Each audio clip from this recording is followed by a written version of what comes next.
Galloway, and the mother of all talk shows. Welcome to the Open University of the Airwaves with George Galloway. Bullets over Bondi, slaughter on the beach in beloved Sydney, Australia. Who were the perpetrators? Who are they serving? And will more emerge in the next few hours on the slaughter, or almost mass slaughter, at Brown University in Rhode Island? And who really was involved in Palmira, in Syria, when the killing of 3 Americans took place? It's all coming up here, along with Venezuela, the big enchilada. Stay tuned. It's the mother of all talk shows. Curious about our curriculum? Have something to say? Then call us now to join the debate on the mother of all talk shows. The only education you can get for free.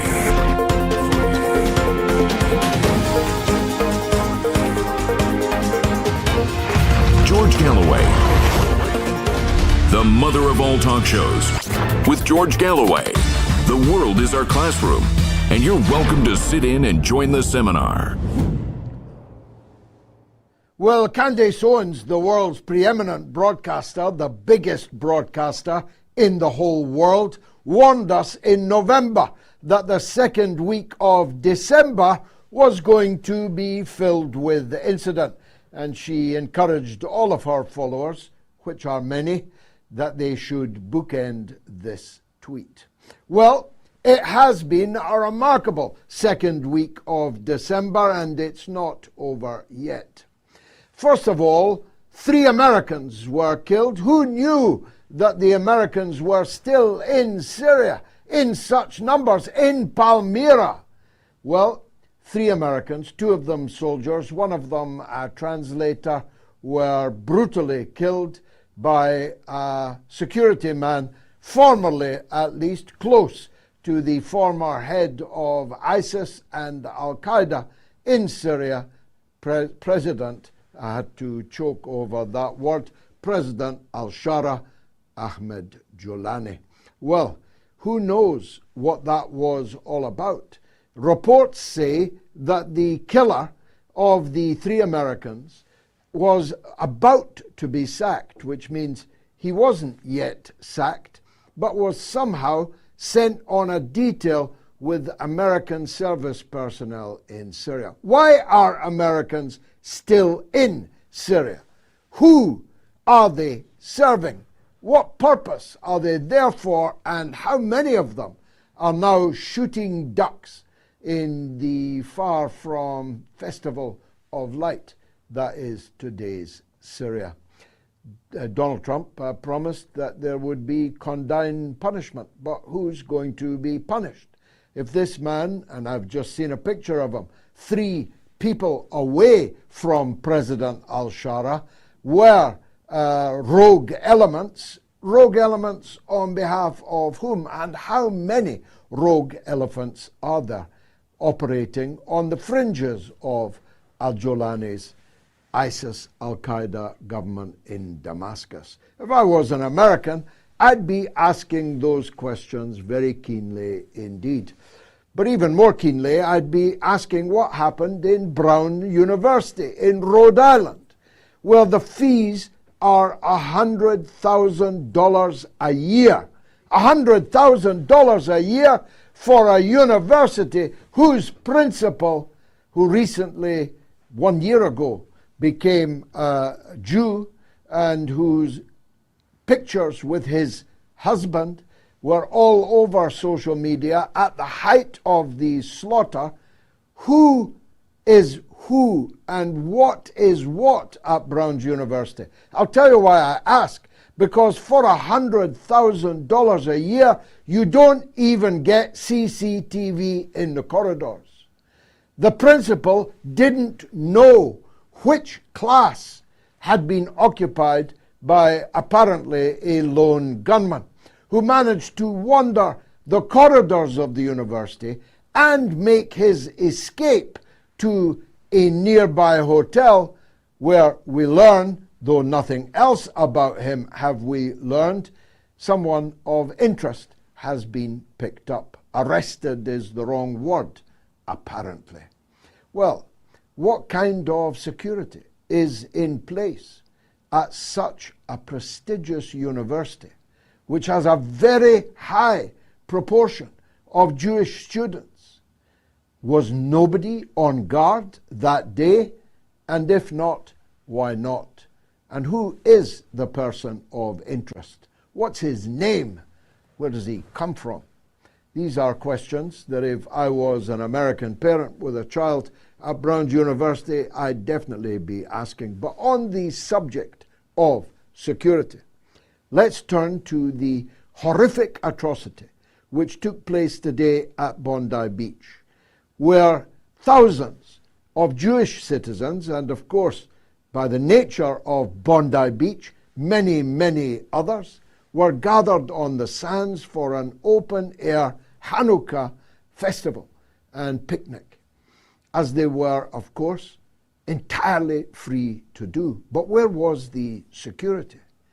10 minutes, you can see on the screen behind me, for 10 minutes, two men, the only name I know is Naveedakram, a qualified Salafist, that is the kind of strand of Islam professed by Al-Qaeda and ISIS, more of which in a minute, for 10 whole minutes, entirely professionally, using bolt-action firearms with ease, as if they had been doing these kind of shootings all of their lives.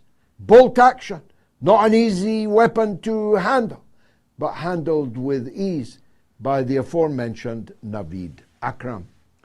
Naveedakram swung to his left, swung to his right, maintained his posture, maintained his shape, and fired repetitively with a bolt-action gun, scores and scores of rounds, aiming deliberately and killing deliberately innocent civilian people in their swimwear on a beach.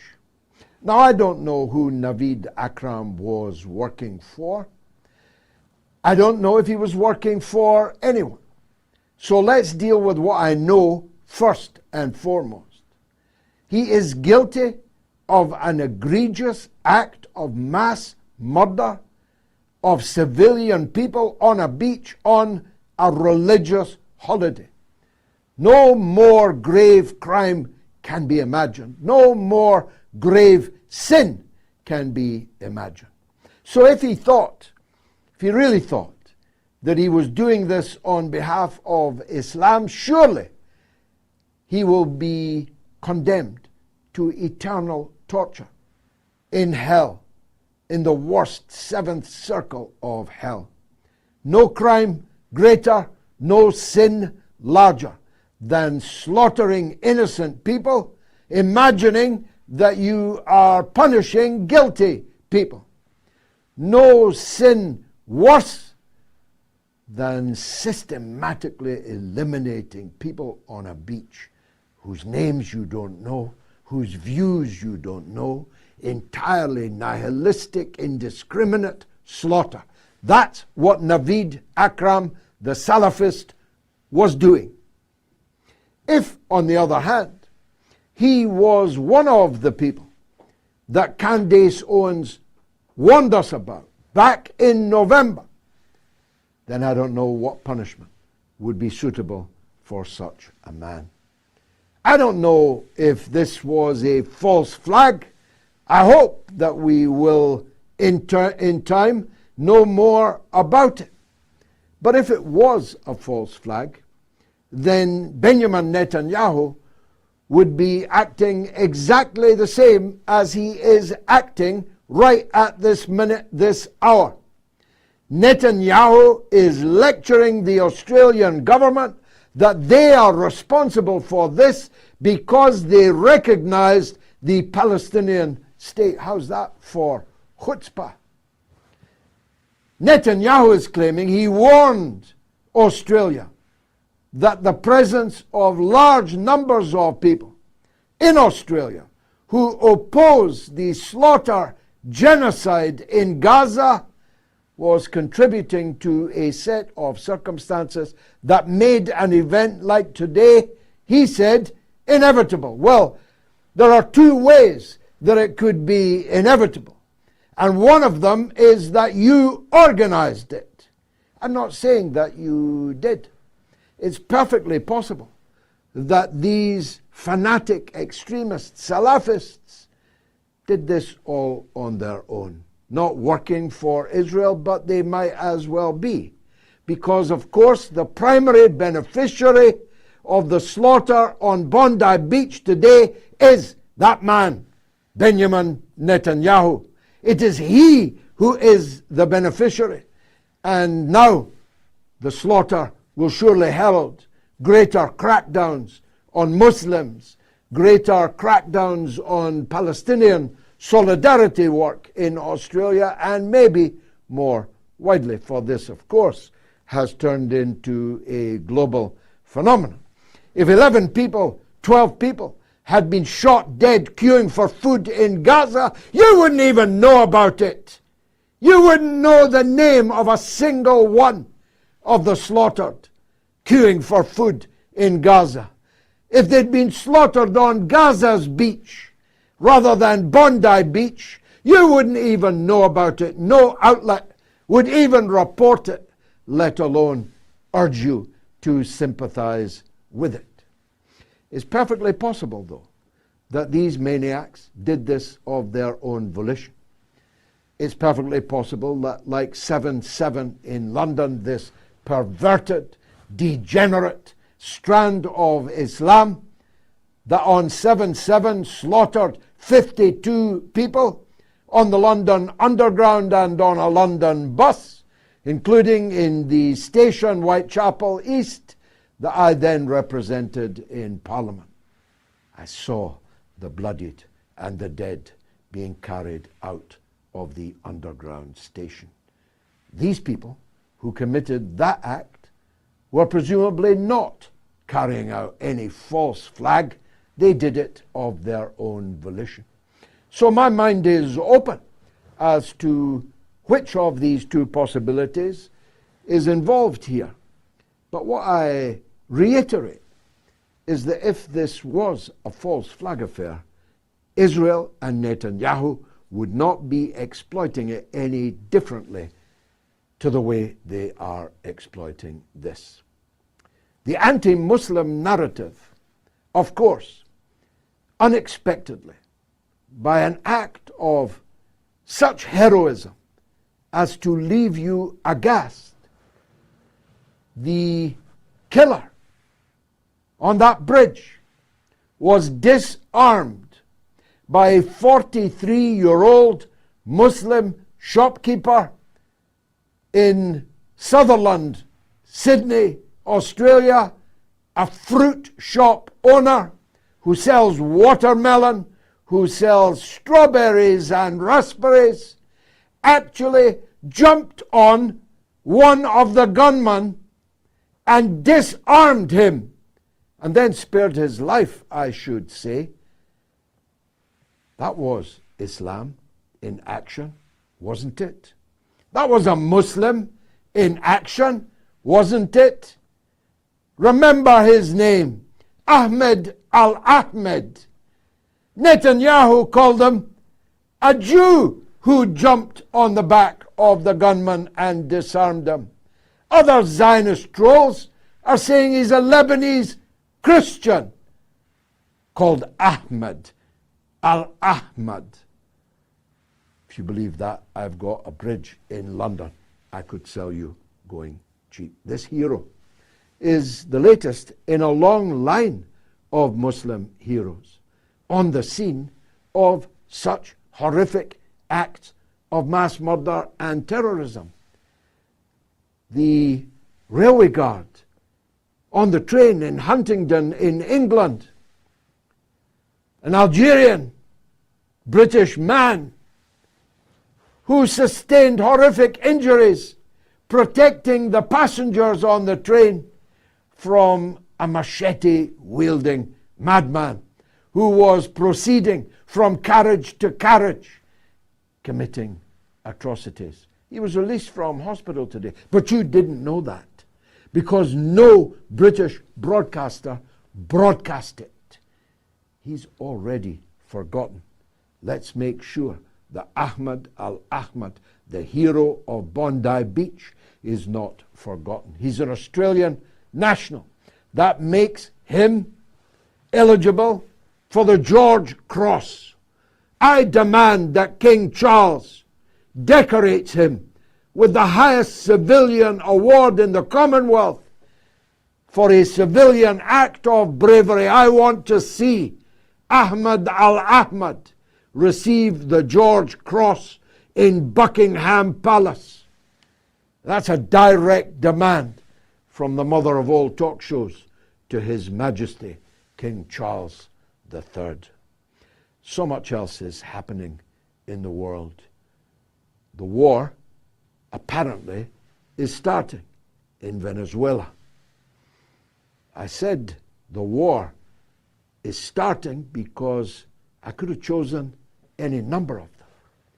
I could have chosen Iran, where Israel has just accused Iran of being behind the mass murder in Sydney, even though the perpetrator is a Salafist who hates Iran and regards the Shiite branch of the Muslim religion as heretic. If you believe that one, I will sell you a bridge in London going cheap. But of course, Netanyahu needs a casus belli. Netanyahu is itching for a war with Iran. So maybe that's the one we'll be talking about with Chris Hedges, the Pulitzer Prize winning former head of the Middle East Bureau of the New York Times, later in this show. Or I could have mentioned some of the wars that Donald Trump boasted he'd ended. I'm not talking about the Armenia, Albania, Azerbaijan or Azerbaijan. I'm not talking about those. I'm talking about Cambodia versus Thailand. There is no ceasefire. Thailand has occupied a city in Cambodia and is bombing using its Royal Air Force Cambodian villages, towns, and cities, like old times, isn't it? The Cambodians, who I would argue started this conflict, are fighting back. The war is raging. Donald Trump has made a telephone call, but nobody, it would appear, picked up. But I think the big war that is most likely is the war Donald Trump is threatening in Venezuela. He's murdered people on rubber dinghies, out fishing, or maybe out moving from one country to the next. Maybe out for a pleasure cruise. Who knows? Certainly not Donald Trump. Certainly not Pete Hegseth. Certainly not Admiral whatever his name is, who's now had to take control because the previous admiral resigned rather than commit what are unarguably war crimes, crimes against humanity. They are illegally in Venezuela's waters. They are illegally flying over Venezuelan airspace. And Trump said yesterday, the war on land is starting. It's beginning to look like I was wrong when I said that I thought it was all a bluff or all a blind to cover something else that might be about to happen. It looks as if Donald Trump really is intending not just to bombard Venezuela, but to put American boots on the ground in what will become, I promise you, a Latin American Vietnam. The boots on the ground will soon be in a coffin in significant numbers. And if I was an American parent, I'd be mighty, mighty concerned about that. It's all coming up here on the mother of all talk shows. Stay tuned.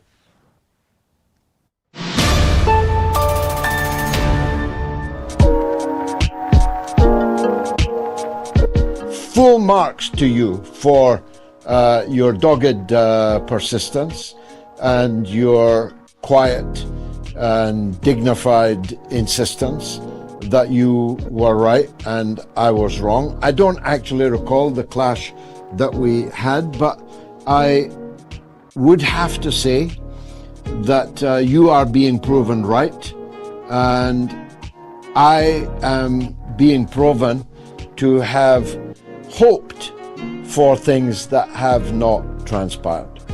Because I said all along, I repeated it 100 times, that the big enchilada, World War III, an intensification of American involvement in the Ukraine war was more likely to happen under the Democrats, under President Kamala Harris, than under a renewed President Trump. And I'll go to the stake defending that position.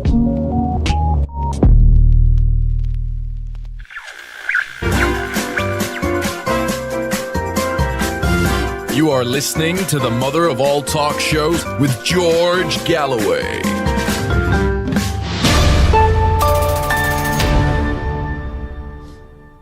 Here's the poll this evening. Will the final release of the Epstein files exonerate Trump? Depends what you mean by final release, I suppose. Will the final release of the Epstein files exonerate Trump, yes or no? You can vote on my Telegram channel, t.me/George Galloway. You should be following me there anyway. You can vote on my X. You can vote on the YouTube community poll. You can vote on the YouTube stream. And if you're watching us on the YouTube stream, please subscribe to the channel and like the show. And if you're in the vanguard, the creme de la creme, as a supporter on my Patreon page, patreon.com/George Galloway, you can vote through that portal too. And if you want to call the show, it's toll free in the United States and Canada, +1 844 944 3344. And it's free in Britain and Ireland, 0808 196 5522. And the worldwide number 0044 203 966 2625. Now, there are not many men, certainly not many men in the United States or Britain, who know more about Venezuela than Professor Dan Kovalik. He's written books on the subject, has been a frequent visitor, and is a stern critic of U.S. policy towards the Latin American state. Professor, lawyer, and author Dan Kovalik, thank you again for joining us. Dan, good to see you. I didn't think George, Trump was going much. to do this. I didn't think Trump was going to do this, but I now think I was wrong. What's your feeling? Yes, well, I also shared your skepticism that he would engage in a full-scale invasion of Venezuela because, as you mentioned, I think it will result in a Latin American Vietnam for the United States when you have millions of Venezuelans who have joined the militia in that country to defend the homeland. So I don't see how the U.S.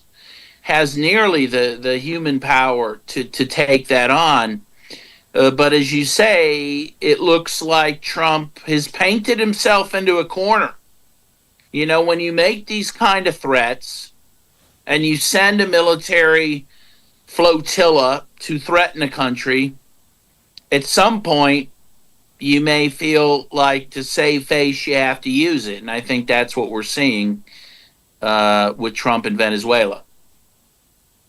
It's been a steady escalation, isn't it? It started out with murdering unknown people in rubber boats.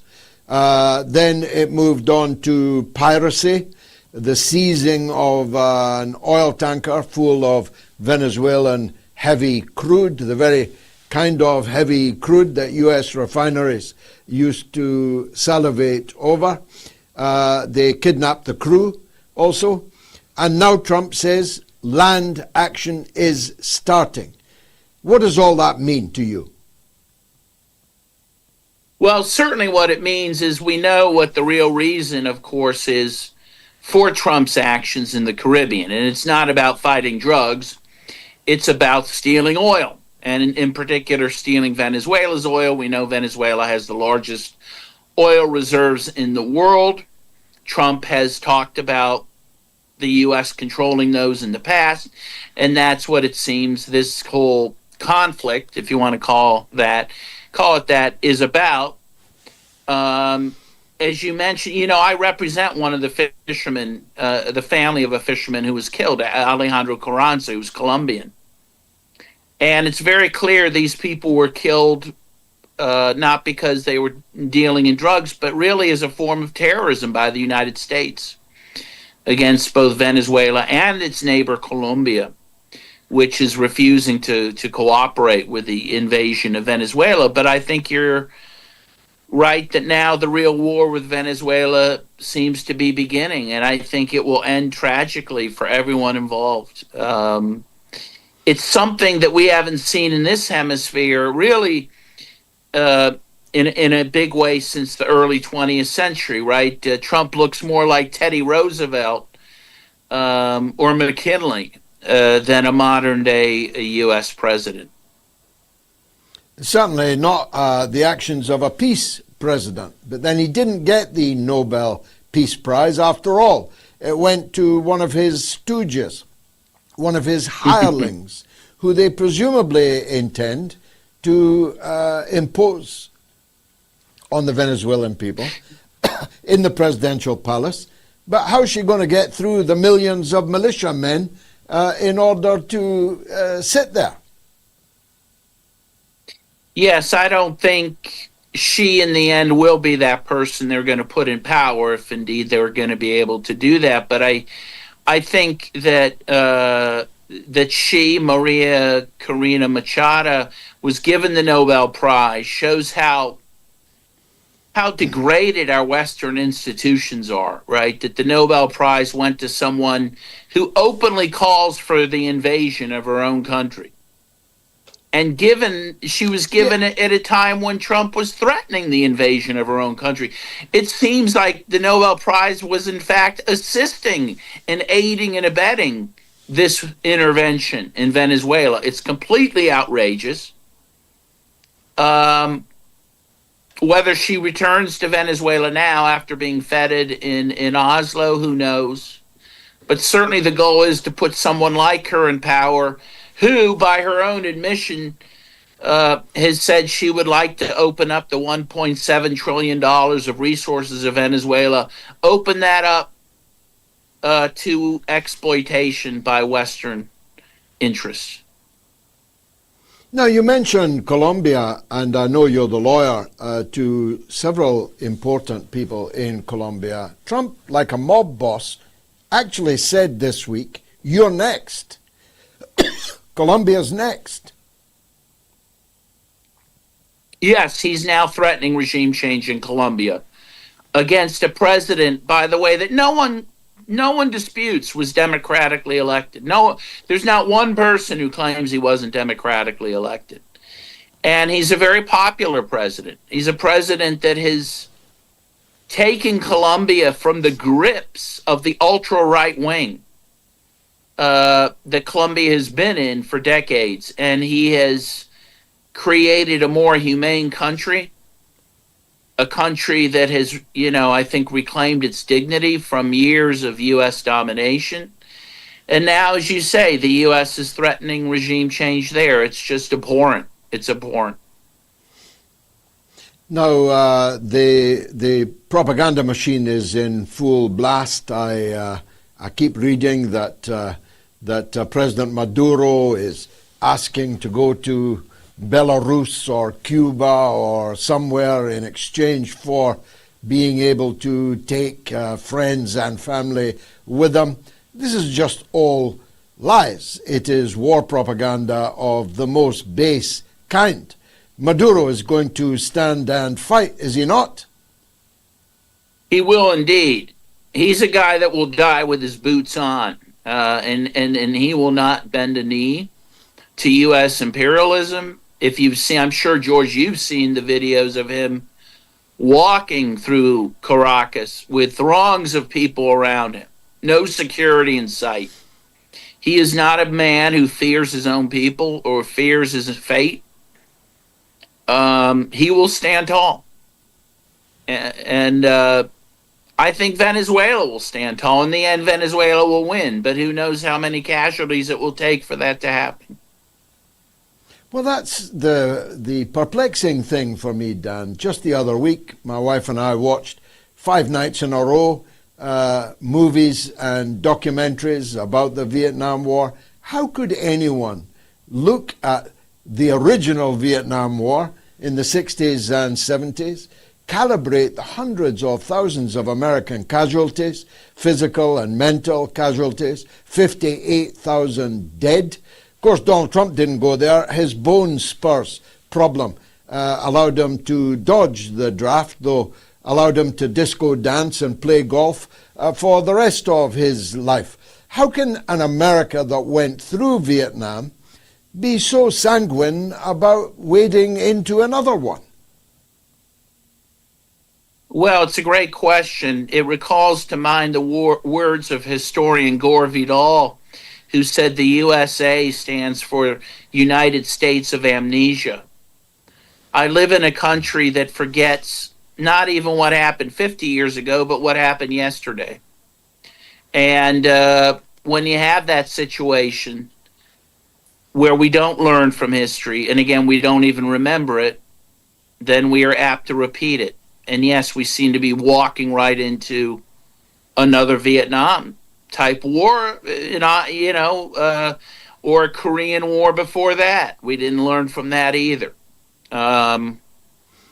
And it's also a country, in addition to having a poor memory, suffers from hubris, overweening pride, which is what destroys many empires.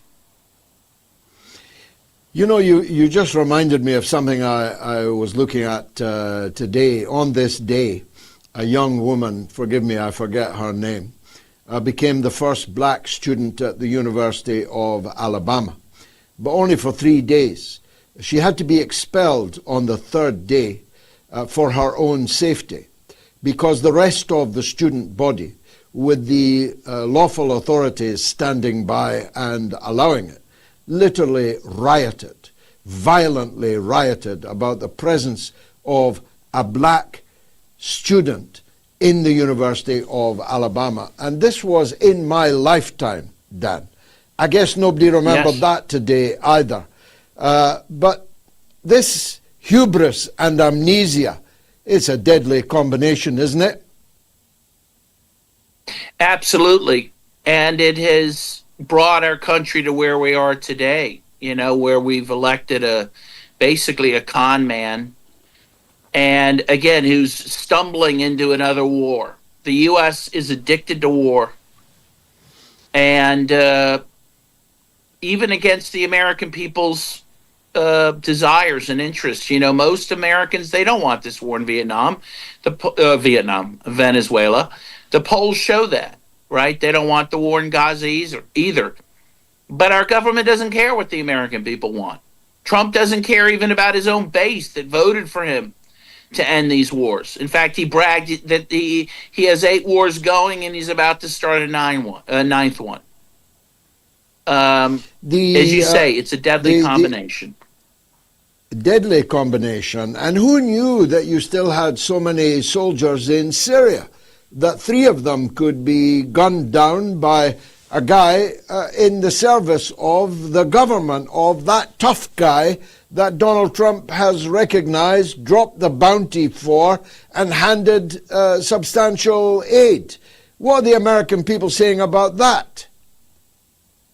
Well, sadly, I think very few Americans understand what has happened in Syria. They don't understand that their government spent billions of dollars to remove a secular socialist government and replace it with alqaeda, with the group who attacked us on 9/11. Julani, the head of this group, was on the streets of New York City during the anniversary of 9/11, walking peacefully. And now you get what you pay for. That same group is now attacking Americans in Syria. It's incredible. But again, the media doesn't explain any of this to the American people, so few even know it. Yeah, but of course they'll all know about the atrocity that took place in Sydney, Australia today. As I made the point in my monologue, if 12 people had been shot queuing for food in Gaza, that would have actually been a quiet day, and nobody would have read about it or seen it on their television. But I'm sure the whole of America is currently fixated on Bondi Beach if they weren't on Gaza Beach. Yes, absolutely. And as you mentioned in your preface, very few will know that the hero of the beach was himself a Muslim. That's right. This will be manipulated That's right. to actually increase the genocide in Gaza, right? In the end, the Palestinians will pay for this, just like they've paid for everything else, seemingly even paid for what Germany did during World War II. And as you say, the murders in Palestine continue, not just in Gaza, but in the West Bank as well. And who hears about it? Who hears about the killings in South Lebanon that continue to happen at the hands of Israel? As you say, these are nameless victims. Powerful words as always, Professor Dan Kovalik. Thanks for joining us on the mother of all talk shows.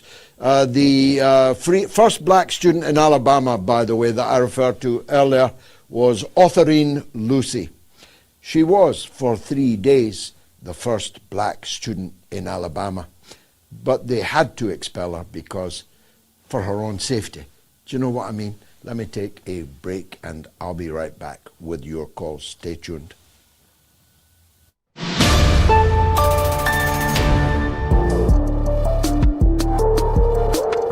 I think you don't have to worry about these things with Mamdani, because my overwhelming feeling is that Mamdani is a phony. He has as much intention of doing these things as, you know, I compare him to a figure in British Labour history who became briefly famous in the US when Joe Biden was found to have plagiarized him during a presidential run some decades ago. But that man's name was Neil Kinnock.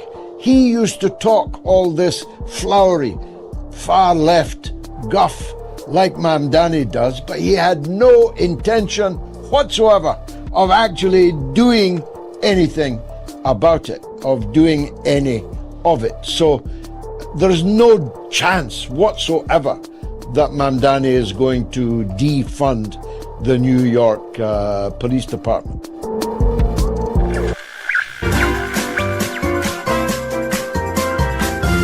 You are listening to the mother of all talk shows with George Galloway.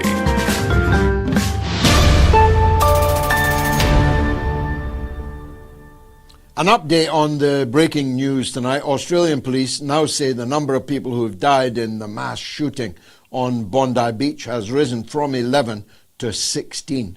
40 are in hospital after being injured in the attack, and the FBI have announced tonight they are now assisting the Australian police because, of course, the FBI don't have enough to do in their own country. Let's hear from Sydney, where it's extremely early in the morning, but Hanan in Sydney wants to talk about the Bondi attack. Hanan, welcome. My condolences, first of all, to all of the people who've been killed and injured and traumatized by this horrific act of terrorism. Yes, indeed. Good morning, George. I just want to say that it was really sad news for us. As a Muslim living in Sydney, I condemn this evil act from, I don't know those people are, which they saying they are Muslim. I just would like to say this is nothing to do with Islam. Islam will never accept this evil act. never said go and kill innocent people. Those the people whom they victim, they've been the victim people that being killed and injured last night. Those people, they are innocent. They have nothing to do with. They didn't hurt anyone. They were in their way. Whether Jewish, whom they were celebrating their, they have a special celebration yesterday, or innocent people, they were just having a day off in Bondi. Why those people? Why those three people going and shoot those innocent people? Why this evil act in the name of Islam? And also, all I want to say, those who committed this crime, they will go to hell straight away. If there's a God, I'm sure that's true. But the facts are that 16 dead is a very large number of dead by even the standards of American mass shootings. It's stratospheric by the standards of Australia. But there would have been maybe 10 times that number if the Muslim, Sydney, Australian Muslim, Ahmedalahmed, had not, with unbelievable heroism, disarmed 50% of the firing party and sustaining gunshot wounds himself, Hanan. This is a real. This Ahmed, he's the real Muslim. If I was there, I like most likely I will act like him. How can I see somebody go and shoot someone, and if I can do anything to save other people's life, I wouldn't hesitate. It doesn't matter who's the person that, if he was, I'm talking about the victims. If he was Jewish or Muslim or Christian, no matter which religion, no matter who's that person, I know this person is innocent. I will definitely, I'm ready to give my life to save that person. Believe me, George. And those people, they don't represent Islam. I do believe you, Hanan. The sincerity is evident in your voice. But a last question. Is the heroic action of Ahmedalahmed doing any good for the Muslims in Australia? Has it taken some of what might have been inevitable pressure off the grieving Muslims like you? I really hope so, that his act to be recognized by the government. But to be honest with you, George, there is majority, some people in Sydney, you see, they look as all Muslims are like a terrorist. No, even if somebody like Ahmed, he did a good job and he was a hero for sure, at least to me. For me, he is my hero, what he did. But some people just because I'm talking to people. And some people, I don't know, they see in their eyes that any Muslim is a terrorist. So I hope, I definitely, to me, Ahmed is my hero. I hope the government will recognize what he did. And I just want to say, majority of Muslims, at least the Muslims that I know in Sydney, we all very, very sad for what happened. Really, we are. And that's definitely unacceptable. Those people, what they did, definitely not acceptable at all. And we can. Well, we've lost Hanan in Sydney, but it was quite a telephone call. I'm sure you will agree. Now, you can also leave comments by scanning that QR code that was on the screen there. You can leave a comment on the YouTube stream. Black Rain did. Halliburton, Baker Hughes and Chevron are some of the largest American oil companies and subsidiaries that have an interest in the oil in Venezuela.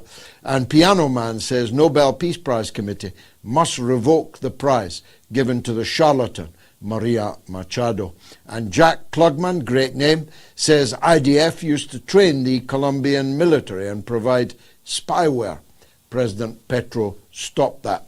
Terry loves Senegal. Who doesn't love Senegal? If Venezuela had not been sanctioned for years, Maduro would have been able to do much more for his people. And Fix In Man says, note how Trump's critics have no issue with him starting a war with Venezuela. Well, this Trump critic does. Ali is in Minneapolis, but wants to talk about Stephen Yaxley Lennon, for that is the actual name of the joker named Tommy Robinson. Ali, in Minneapolis, what would you like to say? Hello, George. First of all, I'd just like to say that I hope you and your family are doing well, and I'll try to keep this brief, but just to preface, I commend you on your constant work over several decades in your pursuit of the truth. In regards to the aforementioned Tommy Robinson, I have a question. I wonder if you have any comments on the tweet that Tommy Robinson posted just about 3 hours ago. Someone very famous for their anti-Islamic rhetoric commenting on the act of heroism from Ahmedalahmed. As your previous caller mentioned, I myself also am a Muslim, and I agree with her in condemning this sort of attack. This man, Ahmedalahmed, it seems not only condemns such an act of terror, but actually goes so far as to put his life on the line, sustaining 2 gunshot injuries in order to save countless other people.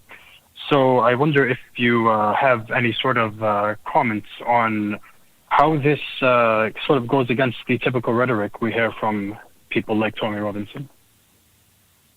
Well, of course it confounds it, and that's why they have to consign it to the memory hole, like they did the guard on the train in Huntingdon, who can be released from hospital today for injuries that he sustained without any media interest at all. If the boot had been on the other foot, you can be sure that there would have been endless coverage of that. So it confounds it. It shows, as Hanan in her call from Sydney and you in your call from Minneapolis have also both made clear that the synonym Muslim and terrorist is completely false. First of all, most of the victims of terrorism are themselves Muslim. That's true in Nigeria at the hands of Boko Haram.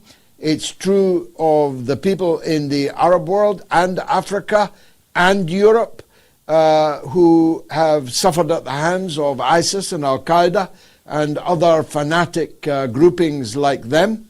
And of course, in many, many cases, not just Huntingdon and Sydney, but I read 4, 5, 6 other terrorist attacks that were confounded by Muslims taking their lives into their own hands and stopping the terrorists. So that's why when you cannot possibly argue against it, you merely urge people to forget it, and you urge them quietly by omission rather than commission.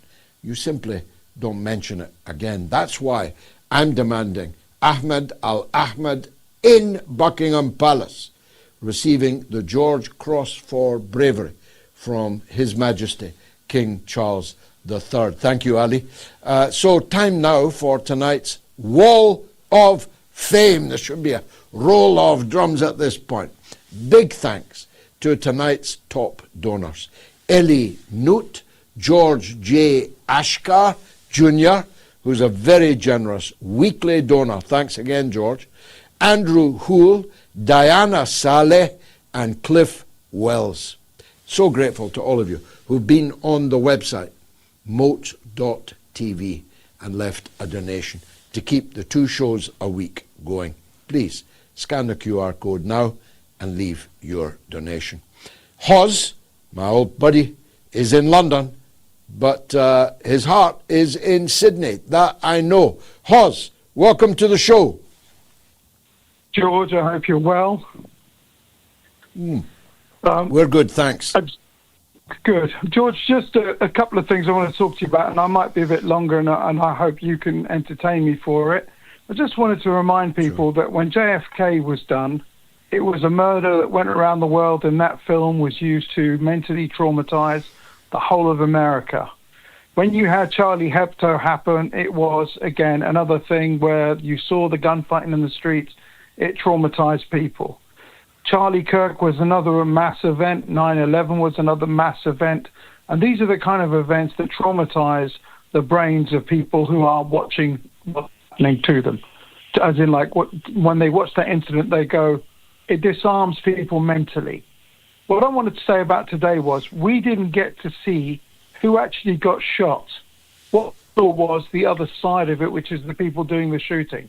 So almost all the filming that was done was basically of these guys.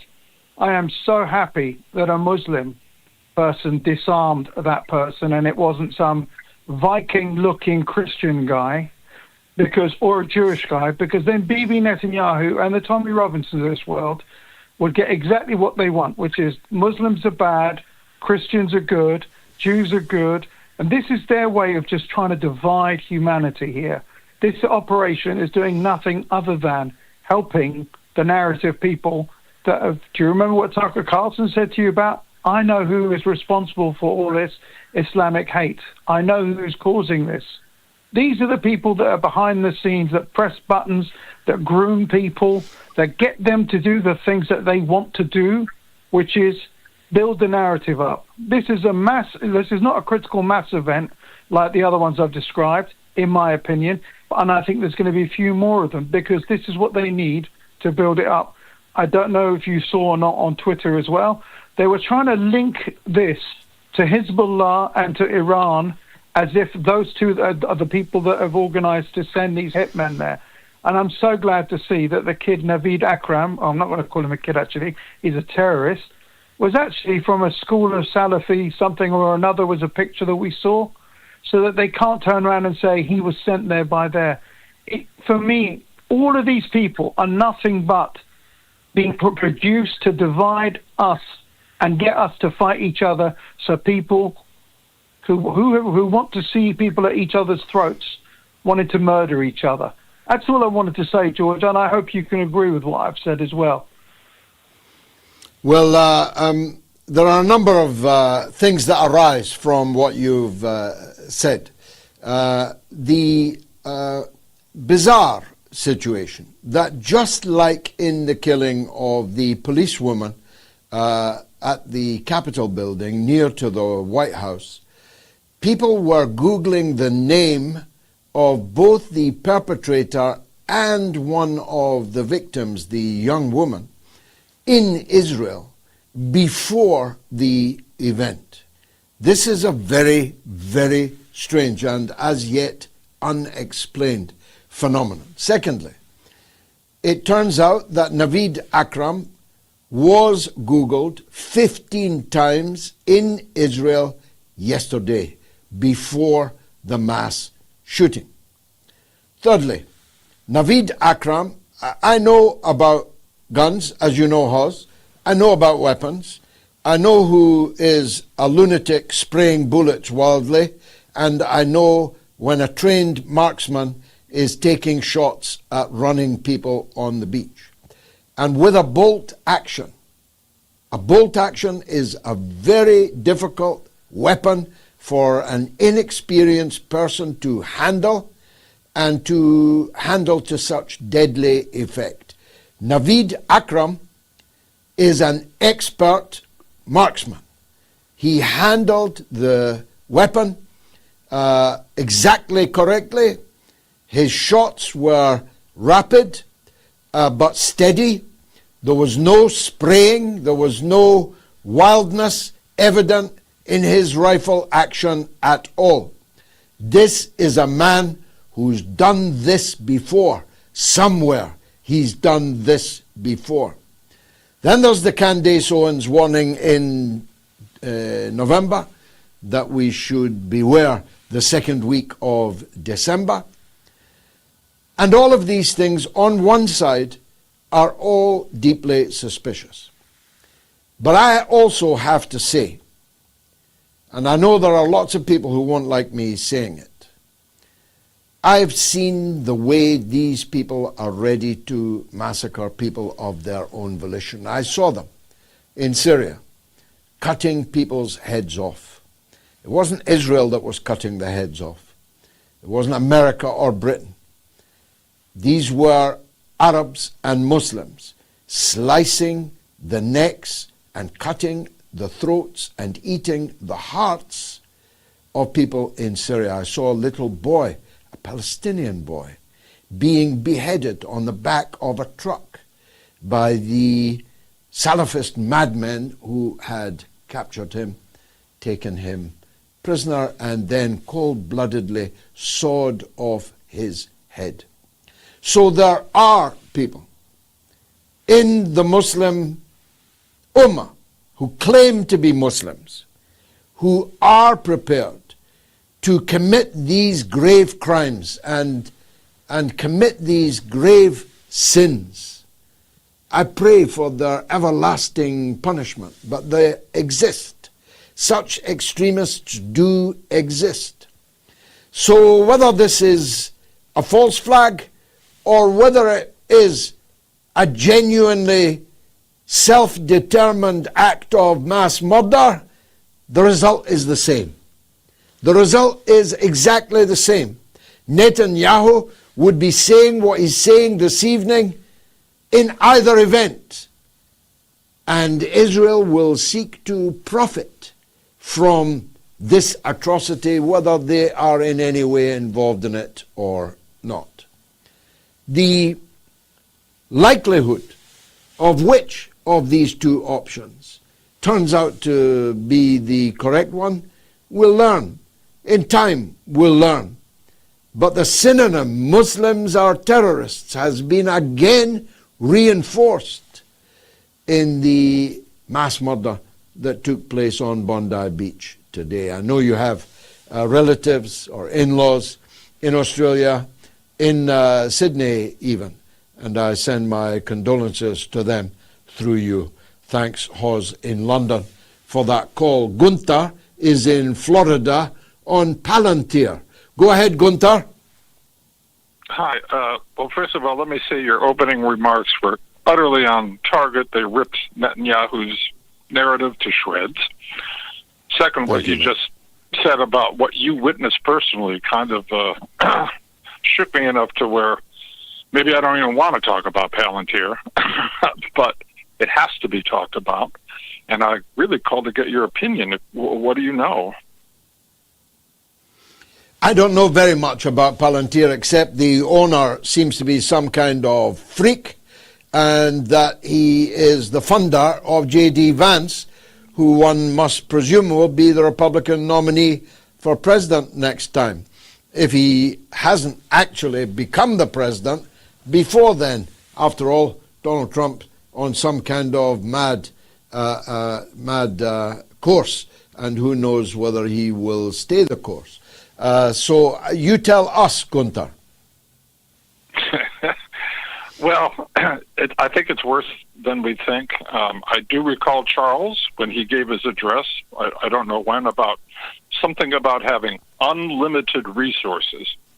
Now, Trump is going to pick a new Fed chair who is very dovish, which means, and actually apologists lowered the interest rate 25 basis points, which means dollar-less value, which means more hyperinflation. And Palantir is pushing for a digital surveillance programmable token as money. Now, as an old man, I see through the TV, especially Fox News, which I think is the worst, how they're pushing this through phone apps called Chime. There's one called Dave. There's one called something else, but they're marketing this to Gen Z because they don't know about people like me and what I know who grew up born into the Cold War.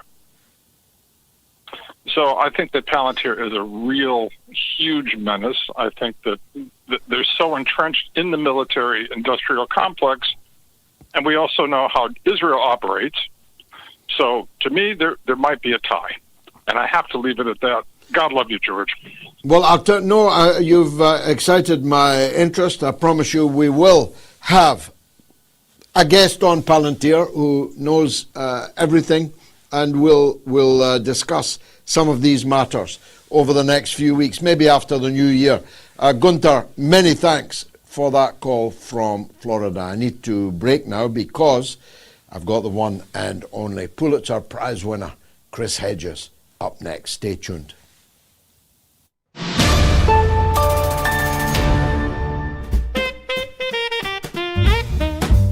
My grandson, Sean, who's answering the phones tonight, had his first 1 million view tweet about Gaza, and I predict great things from him.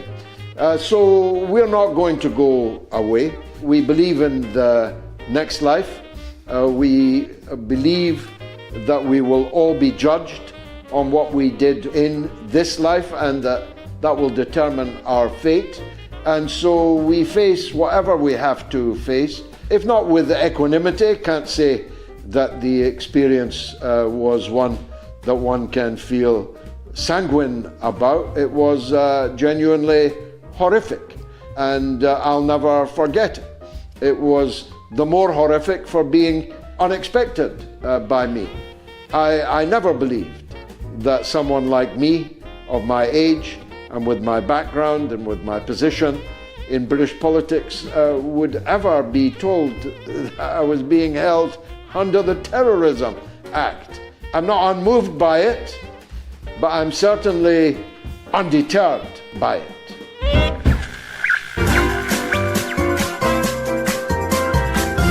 You are listening to the mother of all talk shows with George Galloway.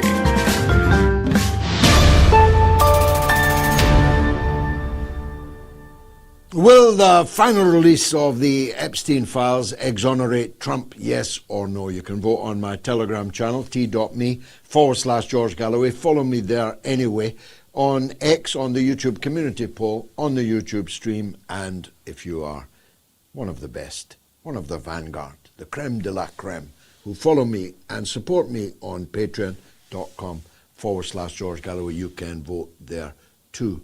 Chris Hedges, as I always say, and I don't apologize for it, should be in the higher reaches of the American government.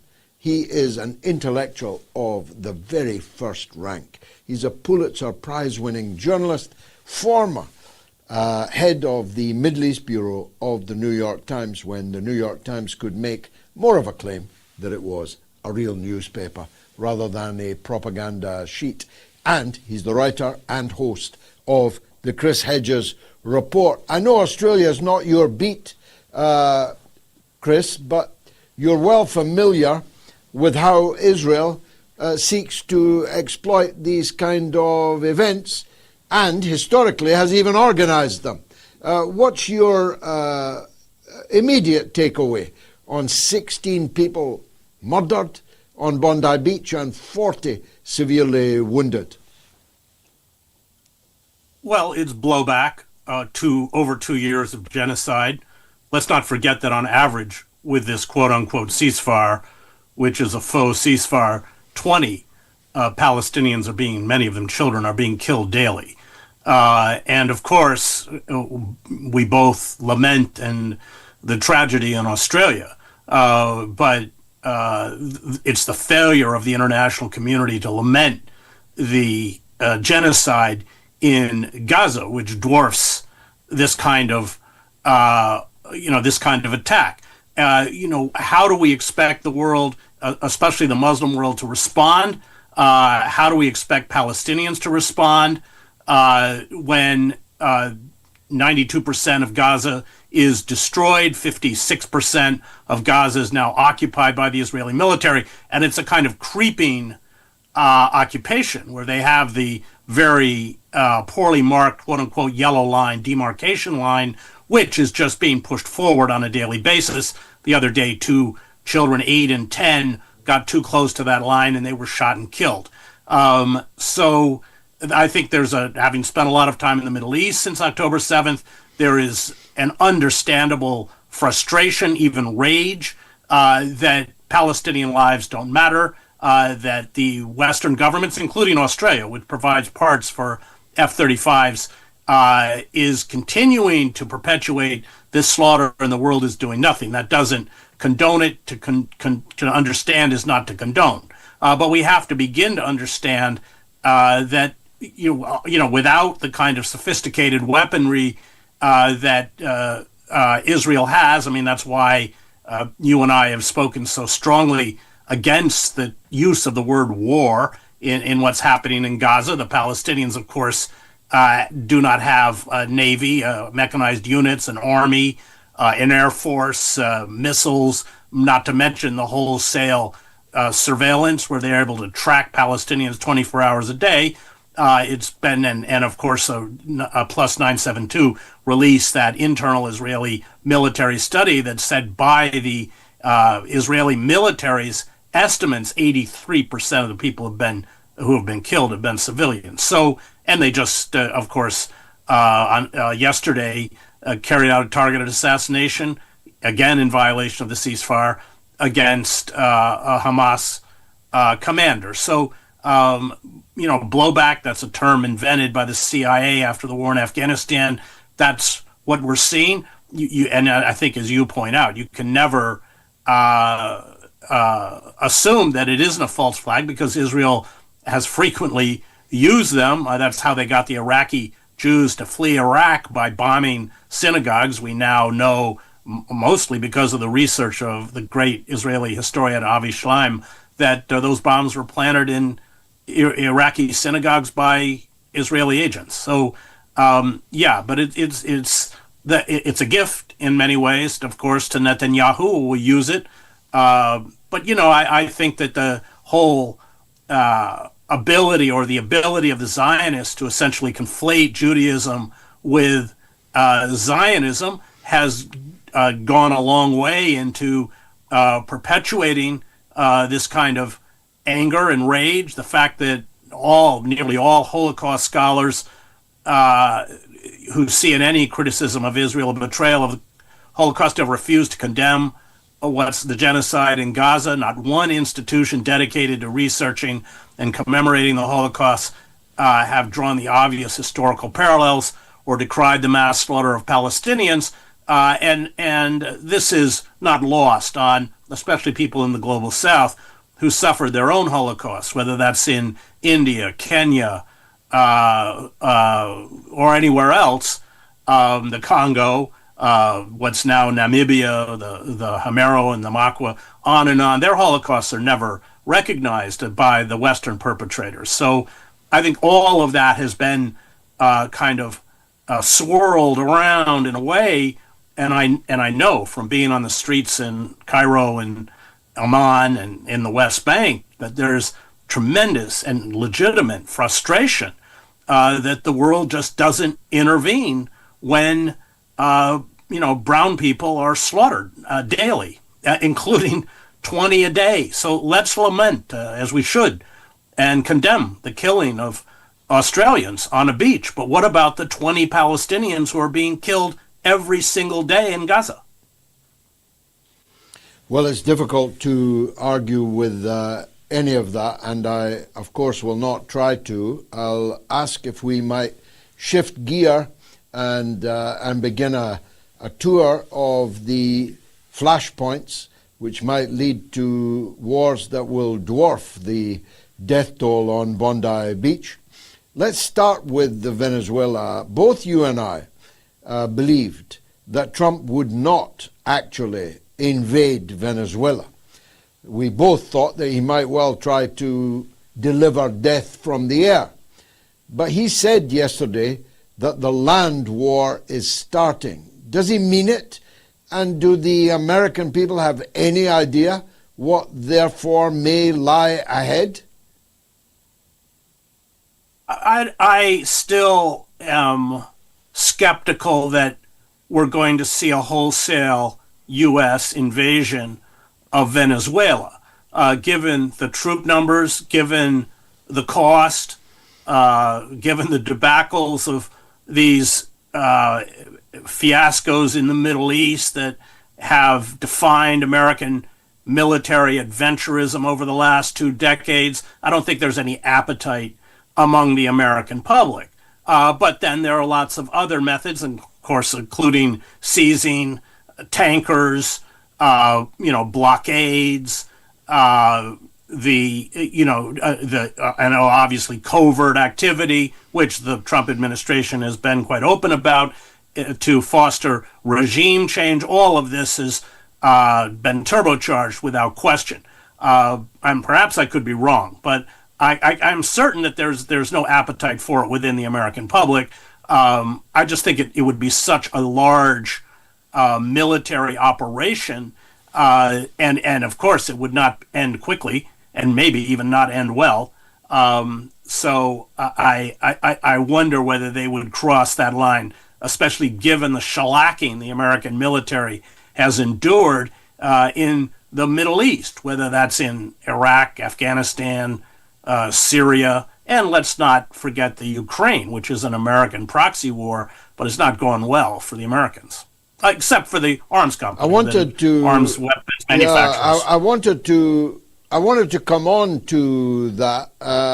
British Special Forces corporal who had been, I've seen the badge of the Special Forces Regiment when he was in Afghanistan.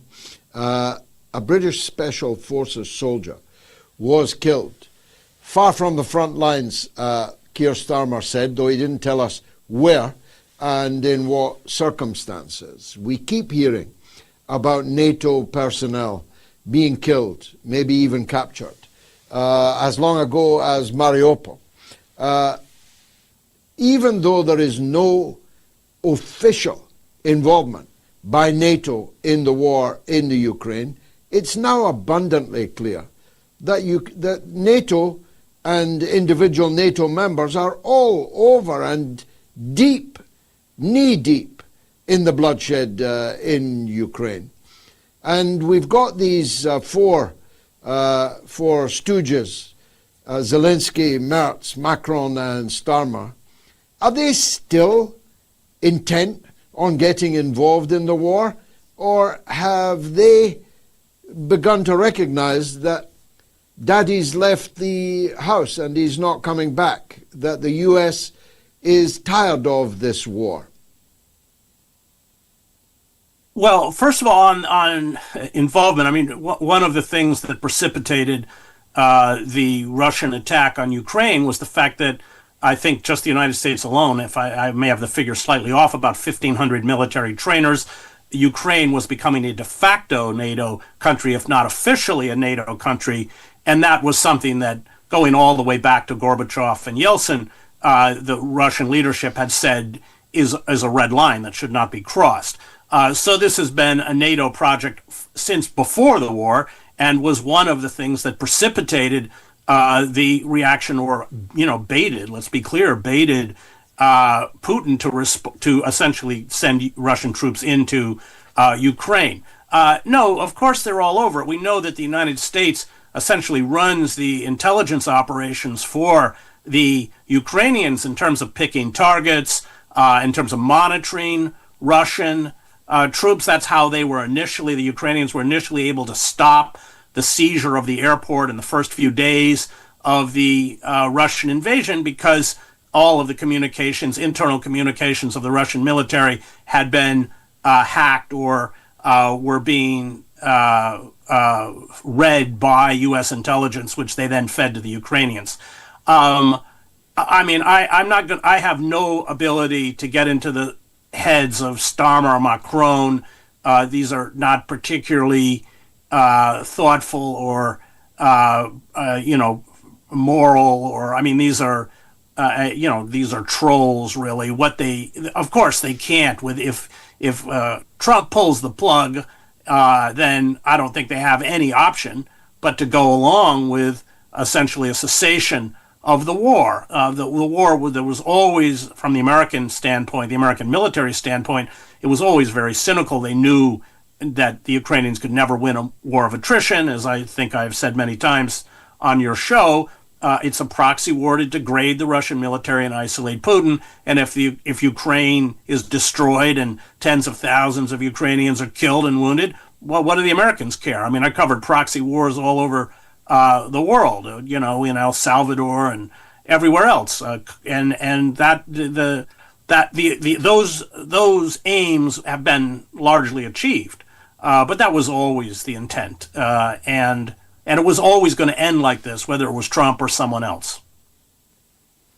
The war aims might be shifting, though, for the Russians. There's a great deal more attention now, rhetorical as well as far from rhetorical, highly kinetic concentration on Odessa, the Russian jewel of a city built by Catherine the Great, and Nikolaev, which were never in the mouths of Lavrov, for example, until yesterday. It's the first time I've heard him talking very powerfully about the Russianness of these two cities, and the bombardment of the port of Odessa and the destruction of electricity power there is still blacked out tonight. That might indicate that Russia's ambitions are growing, and that the tardiness of Zelensky's agreement to the American peace plan is going to cost Ukraine dearly. Well, exactly, and that's why Zelensky has dropped his call for Ukraine to be incorporated in NATO. They're clearly the Ukrainians are being rolled back, and the longer they delay, the worse it's going to be, without question. Lavrov is not wrong. I mean, these are essentially, they may have been part of Ukraine, but they are Russian-speaking. They are dominated by ethnic Russians. Yes, and of course the Russian Orthodox Church, which has been brutally suppressed in the rest of Ukraine, in the Zelensky-held parts of Ukraine, and on many other levels. I mean, I've been many times in Odessa in former times, and it's hard to imagine a more Russian place than Odessa. And incidentally, once upon a time, a more Jewish place. There were 150,000 Jews in Odessa when the Nazi and Romanian forces entered. There were fewer than 5,000 when the Red Army liberated it. These places and their history, their culture, they really matter to the Russian people, don't they? Yeah, without question. And again, the historical trauma of being invaded twice in the last century, and in World War I and World War II through Ukraine, both by the Germans and then before by Napoleon. You can't discount that. That is, so it does matter, and anybody who understood the historical consciousness within Russia understood that playing with Ukraine the way the United States and NATO did was playing with fire. And that's, of course, what happened. Finally, Chris, and you've been very generous with your time, going back to the event in Australia, Netanyahu immediately blamed Iran, which people who know about things like you and me know could not be further from the truth, as one of the shooters, at least, is a Salafist scholar who hate Iran and regard Shiites as heretics who should be cruelly burned. But he might just use it, mightn't he, as a casus belli against Iran? Yeah, I mean, Netanyahu has no regard for facts or the truth, and it's very clear that the Israeli, and of course they carried out very punishing strikes against Iran. I think, what was it, 1,000 Iranian civilians were killed? I think that number is close to that. Yes. Certainly a very large number. And they're not done. There is the use or projection of Israeli power to create in their eyes, hegemony throughout the region. Iran, Hezbollah has been crippled and weakened. Syria has been dismembered. And remember that after Assad was overthrown, Israel carried out a series of airstrikes against Syrian military facilities, although the new regime was in no way hostile to Israel, but it was about essentially denuding their capacity. And that's true with Iran. And they, of course, have this fantasy of regime change, that if they bomb Iran enough, the people will rise up and maybe bring back the Shah's son, which shows you how out of touch they are with Iranian sentiment. But yeah, they're clearly not done. There's been all sorts of reports coming out of the Middle East that Israel is planning another strike, and Netanyahu will seize on any event, including what happened in Australia, whether it has any connection with Iran or not, to justify it. A pleasure always to talk with you, Chris Hedges, the writer and host of the Chris Hedges Report, Pulitzer Prize winner. Always worth hearing and reading. Thanks for joining us. Let's take a quick break, and then it's your calls all the way to Gayatri's spot later in the show. Stay tuned.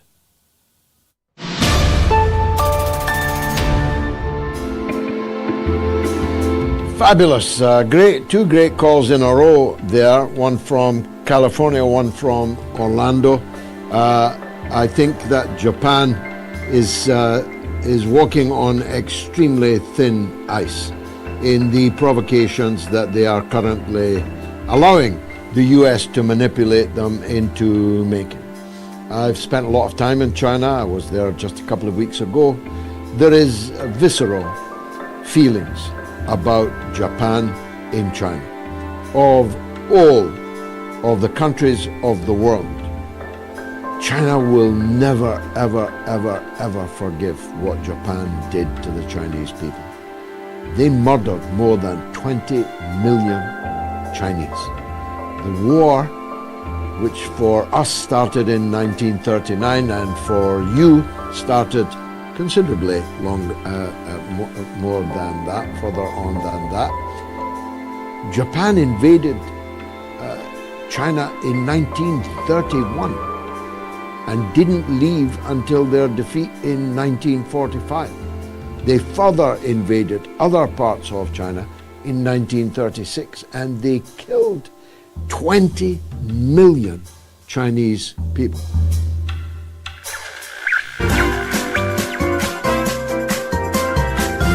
You are listening to the mother of all talk shows with George Galloway.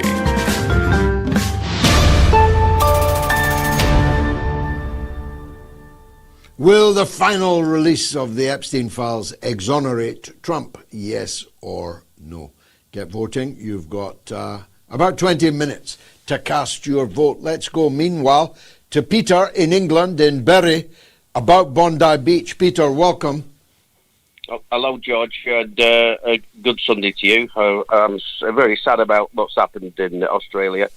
But what really made me thrown in was what you said earlier about false flags. Yes, there are false flags. There's definitely false flags. But it also connects into a lovely thing that the CIA used years ago called MK Ultra, mind control. Now, I want to take you back, just part of that one for a minute, but also tell you about the false flags that the Germans put in when they said the Polish army invaded North Germany, when they actually didn't. They just dressed people up in Polish uniforms who were dead and said they invaded. That gave them the excuse then to invade Poland. So that was one of them. Another false flag I think people should really know about was the 9/11. I don't really think it was exactly Muslims that did that. I think it was CIA and Mossad, just so they can have an excuse to get into the Middle East. But this is just how these people work. And then you've got Stephen Paddock. Now, Stephen Paddock was a shooter in Las Vegas. It was October 2017, where he was shooting at a rock concert, which was down in the car park opposite. And I thought he was on the 33rd floor, which is quite a connection with Freemasons, but he was on the 32nd floor. Now, how you work your first floors out is that the floor above the ground floor is the first floor, but I always thought the ground floor was your first floor because it's the floor you walk onto. So if you put that into it, then it was the 33rd floor. But we'll skip that one. So now we go. I'll take you now to this today. People are what you just said about Netanyahu, I call him. Yeah, absolutely spot on. They need an excuse now. He needs an excuse now to attack Iran, so he's trying anything out. But how did they get these people to commit these crimes? It's called MK Ultra. It's mind controlled, and as long as they can got your DNA, they can manipulate your mind to do it through the Wi-Fi. They put messages out and messages out and messages out until you really believe that you have to go and do something in this world to kind of change situations. So I wouldn't put it past them. They're an evil people running this world at the moment, and I think it was 2 years. Nearly 2 years ago. There are plenty of evil people, but that doesn't mean everybody's evil. And the people that were on that beach, the people that murdered them, could have no idea whether they were evil or not. But they were celebrating a religious holiday, Hanukkah. They were civilian people, unarmed, and two cowards who had high-powered bolt-action rifles systematically murdered. 16 of them. And so we have to be unequivocal about that. And the idea that they were somehow programmed to do that by DNA and telephone messages is not something that I can take seriously. As to the Parrot affair, the mass murder in Las Vegas, I've long been interested in that story. Whatever lies behind it, I'm sure, has no connection to the 33rd floor. Now, there's a MOATS podcast available every Monday from wherever you get your podcasts. This week, we're in the top 10 in Gambia, Zimbabwe, and Belize. And we're in the top 40 for politics in Spain, Greece, South Africa, the Philippines, and Mexico. Top 60 for politics in Australia this week, and that is before this show tonight. You can download the MOATS podcast by scanning that QR code on your screen now. Don't forget to rate it and review it. That all helps in the ceaseless struggle against Mr. Algorithm. My old friend, the legend, Terence, is on the line from Reading. Welcome. Good evening, Mr. Galloway. 2 points for your perusal, based on what I believe. I believe that the Venezuelan thing is a kickback from the Middle East. They've already said, we don't want Blair as an envoy here. So that's a little blow to the Americans who are organising world chaos. And Venezuela is where the oil is going to be. I tend to agree with you. I think that no way could they have a land war there. However, the intelligentsia thinking, well, the Middle East are getting fed up with us, so it's plan B. That's the first point. The second point, I think, is more sort of germane to the people of Britain, and they need to wake up about this. Sands took 66 days to die on hunger strike. And you have hunger strikers now in prisons in Britain for holding up plastic placards and supporting plasticine action, and whatever you want to call that. You see the role of the vile conglomerate, all the Zionists have come together here and putting people in prison. Now they're on hunger strike. Which way is it going to go? Lamy, a fella called Lamy, hell of a surname to have, considering he's nothing but a vile wolf, is saying that he doesn't know anything about it. Goodness sake, and God forgive he's more of a hyena than wolf, When I compared Bush and Blair to wolves, and the Labour Party demanded that I apologise, and I did apologise to the noble wolf for comparing him with Bush and Blair. He's more a hyena than a wolf, but he is presiding over a real crime that we may have a long time to lament and regret. The important point to remember about the hunger striker prisoners is that they are on remand. They have not been convicted of any crime. And just like some other strange government-related cases, the case of the Ukrainian rent boys, their trial is inexplicably delayed to far more than a year and a half, to get tried for an act of civil disobedience. So if you're found not guilty, you've already been punished. You've been held in jail conditions as if you were a convicted criminal, but you've not even been to court yet. And so these prisoners, despairing of this prison regime that they have been subjected to, though guilty at this point of nothing and guilty at most of acts of non-violent civil disobedience, non-violent. No sheep was harmed in the course of their activities, never mind a human being. They've decided that they, in protest, are going to refuse to eat. And now some of them look like skeletons. As an observer, I forget who, somebody went to see them just the other day and described the skeletal nature. Some of them are moving into the danger territory that you referred to, that we all of a certain age witnessed in the north of Ireland in the 1980s. I made a video recently when I spoke about the horror of watching Margaret Thatcher watch young men starving themselves to death in support of their legitimate demands. And 10 men died in the hunger strike in the north of Ireland.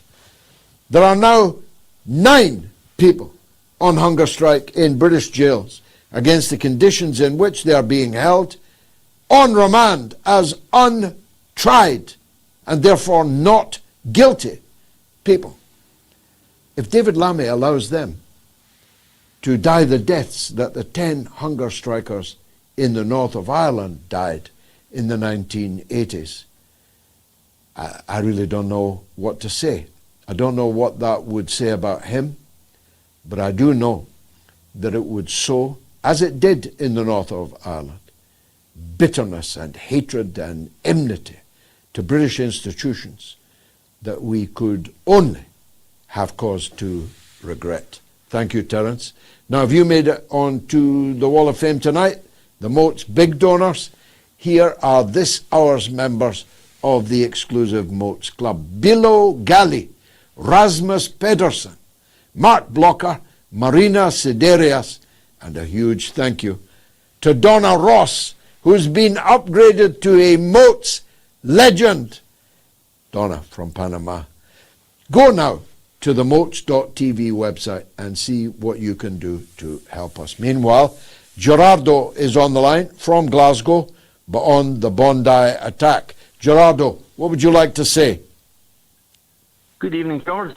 Thank you, and I'm sure all the listeners were very happy to hear Mr. Chris Hedges speak. He is such a learned gentleman and very cool, calm and collected. Yeah, the Bondi incident, the details will come out slowly but surely. It is rather alarming. I've been there many, many times. The police in New South Wales are all armed, and there are a few police around in Bondi because of all the tourists having the bags stolen and this, that and the other. It's really surprising that someone could, let off so many shotgun rounds, whereas everybody will run away so the police could shoot the guy. Surely there's very little risk of any collateral damage because people would be running away from the guy with a shotgun, not... I find it deeply troubling that the police were not on the scene for any Saturday in Bondi. But this was a special Saturday. This was the Jewish festival of Hanukkah. This was a gathering of thousands of Jewish people in the aftermath of the horrors of Gaza. which the Israeli government, nobody else, certainly not me, claim they're doing in the name of the Jewish people all over the world. I would have thought, first of all, I'm surprised there was an open-air Hanukkah in the current circumstances in Bondi, but if there was, why were the security services not all over it? Why were two men allowed to unleash what must have been hundreds of rounds into thousands of people for 10 whole minutes? If I was an Australian, that's the first question that I would be asking the authorities in the aftermath of this horrific affair. Last word to you, Gerardo. Yes, George, and then again we have it. You know, the show has been full of caveats that are kind of necessary as we're all being pushed into worrying about what we say in public. Lest we be penalised in any number of ways. Yeah, especially in Scotland. Especially in Scotland. If you and I unreported, this is going to go big. If you and I were in my house in Glasgow, having a private, in Scotland rather, having a private conversation, and someone else heard what we were saying, we could both be lifted tomorrow in the police state that is Scotland today. Gerardo, many thanks for that call. Here's some comments. Peace B4 says Netanyahu threatened that there would be consequences for the recognition of Palestine. He openly threatened the government of Australia and he attacked them for that recognition of Palestine on air today when the Prime Minister of Australia presumably could have done without that kind of intimidation. And the one, says Netanyahu, giving a speech on the murder in Australia is like bin Laden giving a course on airline safety. And William Shaw says Al-Qaeda and ISIS work for the CIA. This is why they never ever attack Israel. Press TV fan, Free Palestine, says, and America is promoting it for decades, this ideology. Ibn Taymiyyah, Ibn Abdul Wahhab are strange to Islam. Somewhere over the rainbow, says George, what about Israel's bombing of 2 Lebanese citizens in Lebanon today? What about the ones bombed yesterday? What about the people killed in Gaza today? All correct and all dealt with by the Honourable Chris Hedges just a moment or two ago. Ange, has anyone seen any Zionists putting their lives in danger to stop Zionist terrorists? Said is in Saudi Arabia. Let's hear what he has to say. Said, welcome to the show. Assalamu alaikum, George, or Mr. Galloway. I am currently in Makkah. Yes, I am currently in Makkah, Saudi Arabia, but I'm from Canada and originally from Pakistan. And before I begin, I would really like to give you your flowers, and I'll explain why. I do believe that you are the greatest broadcaster of all time. Tucker Carlson is great. He has integrity, and he's waking up to the truth. Candace Owens, great. She's very brave and waking up to the truth. But with respect, I don't believe that any of them hold a candle to you. Now, growing up in the West, in Canada specifically, having access to the truth was almost impossible. I'd hear about the situation in the Middle East. Excuse me. I'd hear about the situation in the Middle East, about historical events from family members, and they seem to have access to information that wasn't available to the average Canadian. Whether it be from our textbooks or the mainstream media, we were fed nonsense and propaganda. And it was not until October 7th that I discovered the Honorable Richard Medhurst, who's absolutely incredible, the powerful Jackson Hinkle, and the greatest of all time, yourself, Mr. Galloway. And Thank you. I'm so grateful for that discovery. I think everyone, and I mean everyone, should dedicate 2 to 4 hours a week learning from the University of the Airwaves, because it is really quite transformative. Getting to our look, I'm very deeply grateful to your side. I think you better get off the phone quick, if you know what I mean. It was a very powerful and moving comment that you made. I know Canada very well. I've toured it on speaking tours several times, and I know the repression in the public space of information that confounds or contradicts the prevailing narrative, the prevailing orthodoxy. One Canadian minister, Jason Kenney, even banned me from one of my speaking tours.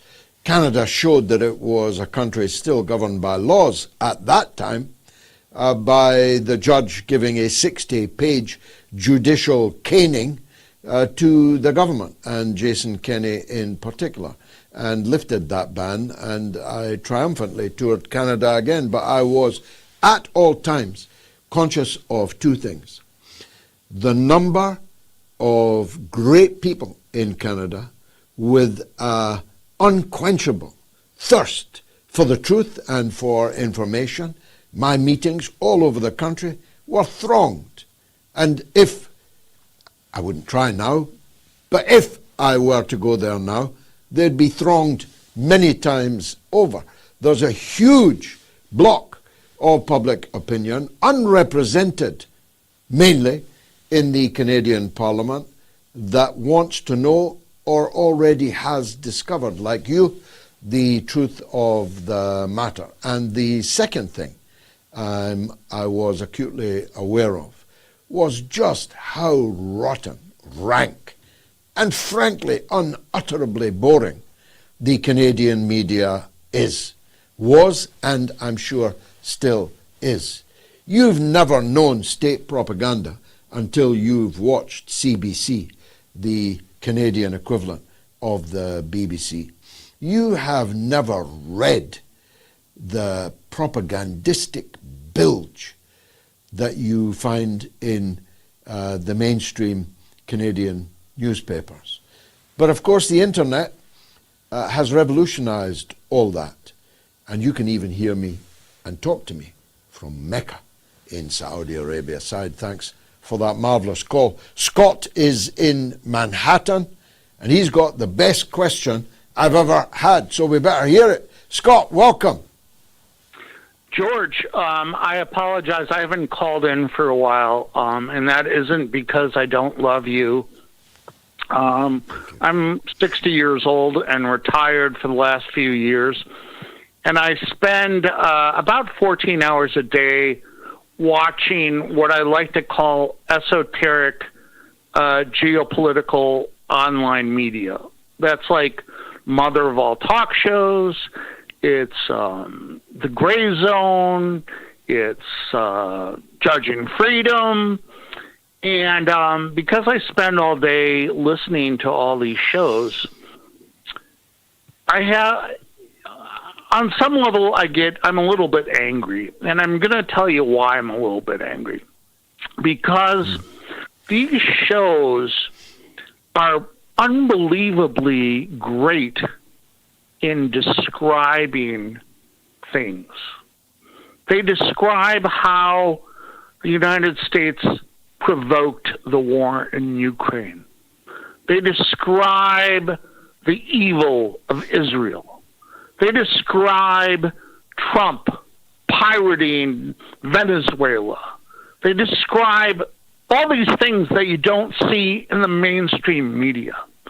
But it's all, at the end of the day, it's all just description. What I think, and there's zero time spent about how to fix everything.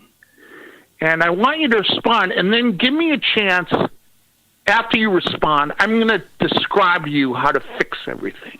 Because there is zero time spent on this roster of glorious shows, Electronic Intifada. I mean, all these great shows. Daniel Davis, Deep Dive with Daniel Davis. Always pure genius descriptions that are truthful. But there is zero time spent how to fix the world. Always time. Okay, Scott, I can't let you back in again because it's only 15 minutes of the show is left, but you can always call again. I'd answer you in two ways. First of all, we're describing how bad things are, that we're in a hole, and so the first thing we should do is stop digging, stop doing what we're doing. That's our obvious alternative. Before you can fix anything, you've got to stop doing what it is that you're doing that has made the thing needing fixed. That's not rocket science. So if you ask me, how do we fix the situation in Gaza? Stop killing the Palestinian people. Give them their rights, their inalienable, legal rights, recognized by international law.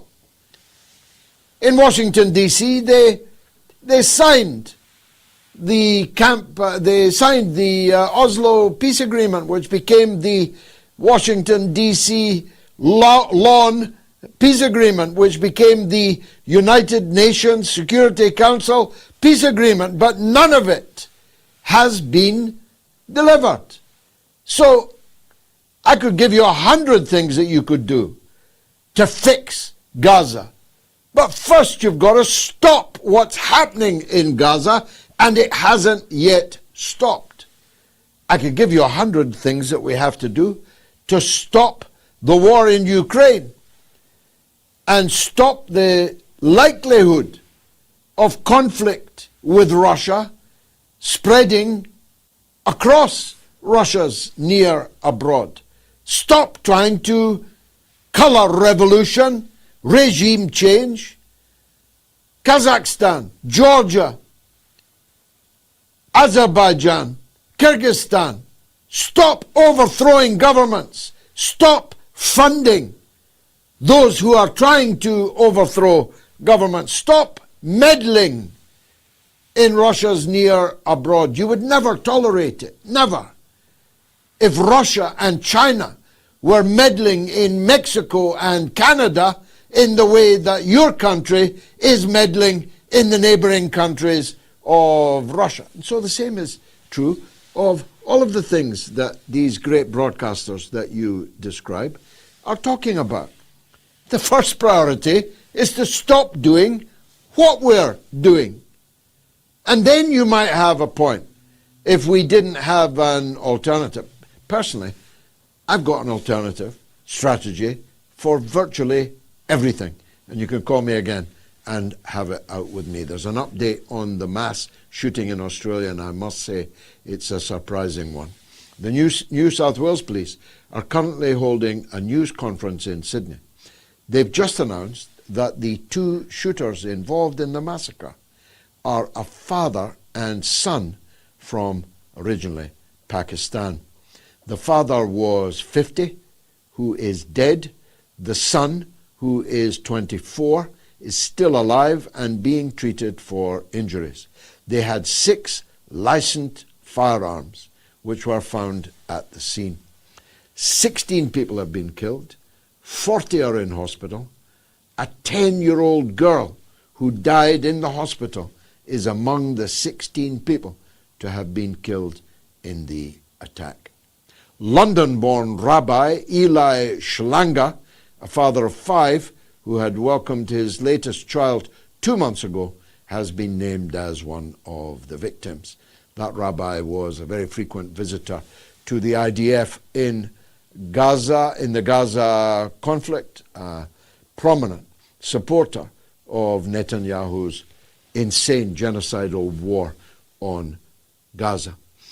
He was a father of 5, had his latest child just a couple of months ago. Well, I've only time to take I should say that the police are not looking for any other suspects in this affair. So it would appear, I think that must be a first, a father and son murder crew killed all those people, including that 10-year-old girl. Now, I've got time only, I think, for the legend that is Erebos in New York on Syria and, Liz Truss. I'm all ears, Erebos. Salutations, Mr. G. More power to Clan Galloway. the wonderful MOATS staff, including, of course, the liaison, the great Gayatri, Jai the Magnificent. I'm screwing up names here. Jai the Magnificent, first of her name. You know, I haven't even seen the Lady Gayatri yet. We're all family. Yeah, we're all family anyway. Yeah. Yes, it's right. There's George Galloway, Gayatri Galloway, and even though it's a 4G network, we get excellent service. That's what I like to think. With my wife's situation.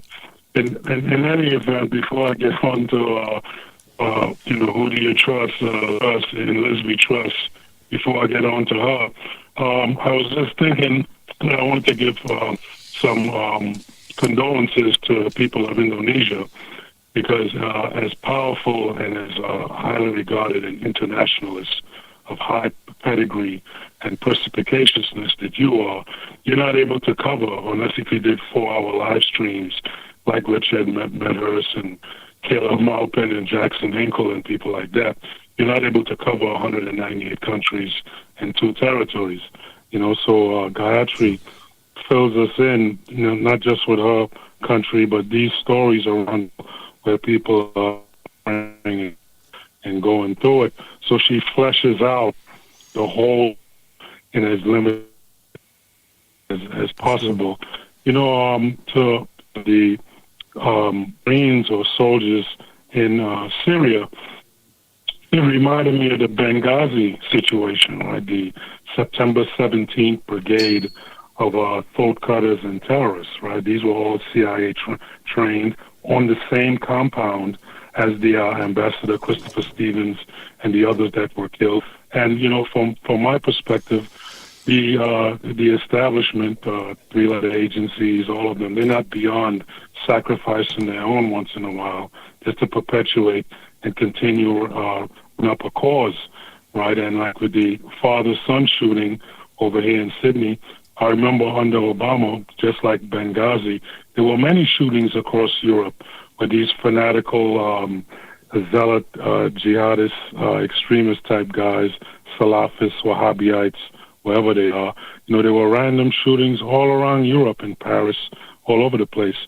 And I believe this is the time, this is during the same period of the bombing at the concert there for that little pop star that you mentioned. Manchester Arena, Ariana Grande concert, Yeah, so a lot of this comes under the same purview, under the same people. You know, they're doing the same thing over, you know, and I think what you said about what we're having to do to stop digging, we have to do that on a personal level also. In a crisis, we have the tendency to keep going, and we have to not just stop but dismantle, and that takes power, which is where the Workers' Party come in. But just to finish off, because I know time is always against us, just to finish off with Liz DeLettis. She's starting a podcast, you know, and I think it's called More Colonialism, Thank You. And I remember her right up in front. She's still up Zionism, all the colonialism, and she's and I remember this meme, seeing her stinking Blinken, Tony. Blinken looks at her and says, "Did you blow it?" And she smiles, you know, and he said, "No, I'm talking about the pipeline. You know, what are you thinking?" Sounds sheepishly and says, "No, yeah, I had it blown up." You know, and just to finish, you know, it reminds me in that exchange about this song "Promiscuous Girl," right? And he's looking at her, and she's saying, "Promiscuous boy, you already know that I am a hoe that you're looking for. Promiscuous girl, you're teasing me. I got what you want, and you got what I need." I just wanted to say. I think, look, it's a bad line. It's a bad line, but we all got your point. Thank you very much, Robos, as always, for such an erudite and entertaining end to the show as it almost is. She did not last as long as a lettuce on a supermarket shelf as Britain's Prime Minister, and I predict to you that as a podcaster, she won't last as much even as that. Erebos in New York brings me to the magnificent Gayatri with her social media roundup. What's happening, Gayatri? 13 December marks the National Memorial Day for the victims of the Nanjing massacre. On this day in 1937, the city of Nanjing, which was at the time the capital of the Republic of China, was seized by Japan. That time it was led by, the Republic of China was then led by the nationalist leader Generalissimo Chiang Kai-shek, who actually himself fled the city then. 6 weeks, 300,000 Chinese dead. The then capital of China was burned, looted, destroyed, its people tortured, mutilated, killed, raped. We know, I know as an Indonesian, the atrocities that imperialist Japan committed. And during the Sino-Japanese War, a minimum of 20 million Chinese were killed. But the rape of Nanjing is particularly significant because an official apology is still missing. And there's some politicians and scholars in Japan denying the massacre took place at all, despite the plenty of footage there is, which is not for the faint-hearted, myself included. Now this year, as every year, the country came to a 1-minute standstill to commemorate the massacre. And in Nanjing, they have this memorial hall, and everyone who visits it, Chinese, non-Chinese, my brother included, they end up in tears. That's how impactful the museum is in telling the story. And of course, the purpose of telling the story, the purpose of remembering history is so to teach people the value of peace. And that's why the latest aggression and unprovocative, really, language coming from the new Japanese PM, Takashi, and so new. She has only been in office since October, and this is almost what she starts off with. She's caused a war Yes. now between China and Japan. It's not taken lightly by and China. China's rather more powerful now than it was in 1937. It is, yes. I saw, I don't know if you did, you are faint-hearted, that Scheinbaum, the then paper of record in Imperial Japan, actually ran a story about a beheading contest that two officers in the Japanese Imperial Army had with each other in Nanjing. They actually reported that one of them chopped 106 people's head, defeating the other who only chopped 105 people's heads off. And we just saw some pictures there on the screen of these beheadings, and the Japanese soldiers grinning and holding the heads of the people they had decapitated. The savagery, the sheer ferocity and savagery of the assault on what we used to call Nanking. I was brought up with the legend of the rape of Nanking, nowadays called Nanjing, and it always caused me to ask this question. How come we're told to love Japan and hate China? China was on our side in the Second World War. Japan caused atrocities beyond description all across Asia, including to our own prisoners of war. When I was a kid, I knew a man who'd been a Japanese prisoner of war, and he never recovered from it. So I'm talking about in the 1960s. So 20 years after the war, he was still an invalid from the way he was treated as a prisoner of war under the Geneva Conventions, supposedly, by fascist Japan. And, I've never understood why All that's been forgiven, and we're now supposed to hate China, that was our ally, and which lost 20 million people in the course of the war. Yes, they were so infamously brutal, the Japanese As you invaders. say, not even apologized for. No. Never mind reparations. Never mind that. So he, the general Matsui of the Japanese army, he thought that by capturing Nanjing, the then capital, would of course lead to China surrendering, but he underestimated the Chinese spirit, and the Chinese just went on. They're all underestimating China all the time. They are. And it's interesting you said 1937, because for us the war didn't start until 1939, exactly. And for the Americans, well, don't start me. China was invaded by fascist Japan as early as 1932, before even Hitler came to power in Germany. Japanese fascism was on the march right across Asia, including in your own country. Including in my own country of Indonesia. Yes, moving on to another commemoration, because last year, on the 16th of December, we declared that for the killing of Sheikh Khalid Nabhan, this Palestinian grandfather, who was beloved by all, who had a smile on his face until his death. Beautiful the grandfather of Reem, whom he called the soul of my souls. Who was also murdered. Who was also murdered.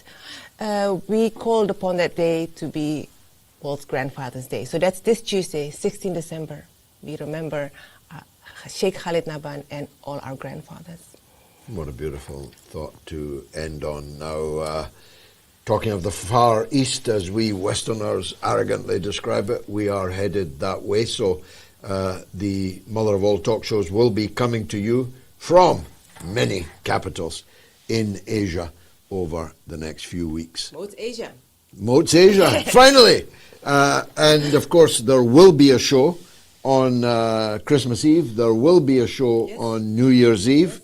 And there'll be pretty special shows, I can assure you. So bear with us. Thanks for watching tonight. Thanks if you've already donated to keep the show going. And thanks if you are only now about to go to moats.tv and to announce it. Our thoughts are with all the people who were murdered today in Australia, in Gaza, in Lebanon, and in every other place where people were massacred.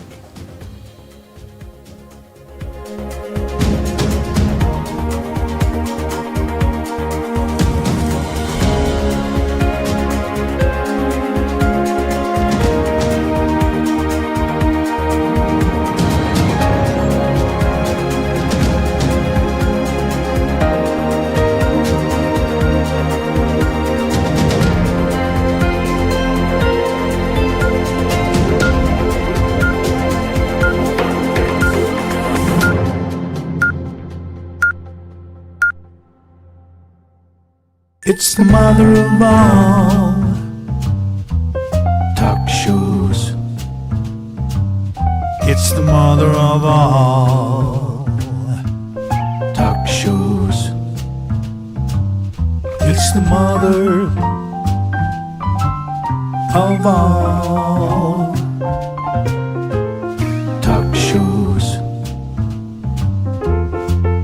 Go get 'em, George.